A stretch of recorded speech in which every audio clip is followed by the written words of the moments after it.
En concreto, esta parte teórica se tradujo en México con una serie de disposiciones de medidas extraordinarias, medidas de seguridad sanitaria que fueron dispuestas por las autoridades sanitarias. Y recordar que las autoridades sanitarias están claramente descritas en la Ley General de Salud, en su artículo 4, y son el Presidente de la República, el Consejo de Salubridad General, el Secretario de Salud y los gobiernos estatales.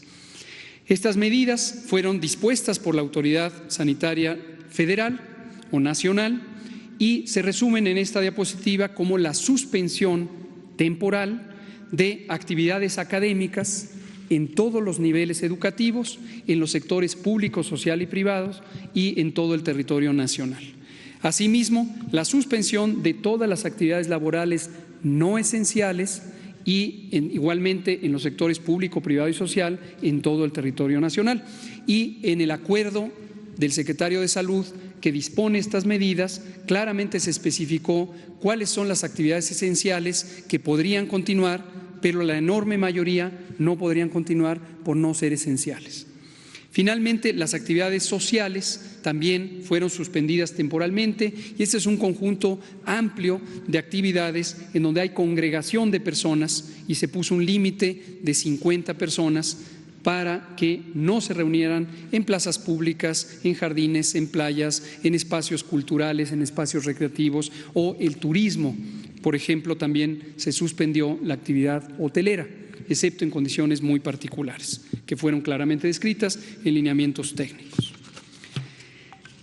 Para que estas medidas surtan efecto, tienen que existir un mecanismo, y ese mecanismo es la reducción de la movilidad y la congregación en el espacio público. Esto lo que quiere decir es menos personas fuera de su casa, y lo resumimos en su momento y lo seguimos resumiendo con la frase quédate en casa. Tenemos afortunadamente distintos mecanismos para monitorear este cumplimiento de las medidas a través de la reducción de la movilidad. En algunos casos son empresas privadas, incluso internacionales, que tienen a disposición pública sus informes de monitoreo. En otros casos ha habido una colaboración directa y aquí quiero empezar con un agradecimiento a nombre institucional al Consejo Nacional de Ciencia y Tecnología, en particular a su directora general, la doctora María Elena Álvarez Builla, que ha permitido integrar esta unidad de datos, análisis e información, donde ha convocado a muchos actores institucionales y sociales como este tipo de empresas, y enseguida mencionaré a distintos grupos académicos que han brindado la asesoría científica necesaria para tomar estas decisiones. Lo que se ve en la gráfica procede de la herramienta de la compañía Apple, que nos presenta patrones de movilidad en tres elementos. En la curva roja, manejo, es decir, uso de autos privados; en la curva anaranjada, peatones en la vía pública; y en la curva morada, el tránsito en el transporte público. Y lo que se puede ver es que hubo una reducción muy sustancial. Este es México en su conjunto, el país, y lo que vemos es que a partir justamente del 23 de marzo hubo una caída en la intensidad de la movilidad en estos tres parámetros.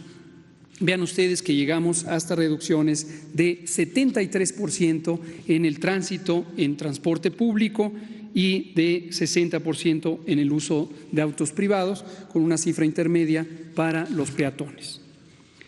Ahora, es alentador que en algunas partes del país tenemos una mayor efectividad, un mayor cumplimiento de este tipo de medidas. En la siguiente diapositiva vemos el caso de la Ciudad de México. En la Ciudad de México logramos o hemos logrado una reducción promedio de la movilidad de 82% en el transporte público, de 69% en el transporte privado con autos y de 77% en la movilidad peatonal. Esto se traduce en una intensidad de reducción de los contagios que nos permite estimar y proyectar con ciertos modelos matemáticos de las comunidades académicas que ahora mencionaré, cómo se comportaría la curva epidémica en los siguientes días, semanas y meses. También, desafortunadamente, otras áreas del país, como se puede ver en la siguiente diapositiva, en esta diapositiva, no han logrado reducciones tan sustanciales.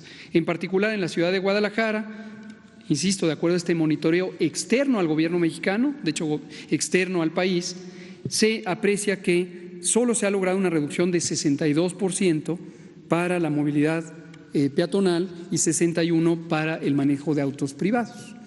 No está mal, pero no es tan importante como ha ocurrido en la zona metropolitana del Valle de México. Y lo mismo vemos en alguna otra zona, como es el caso de Tijuana, donde la movilidad se redujo solamente en 39% para los peatones y 69% para el uso de autos privados.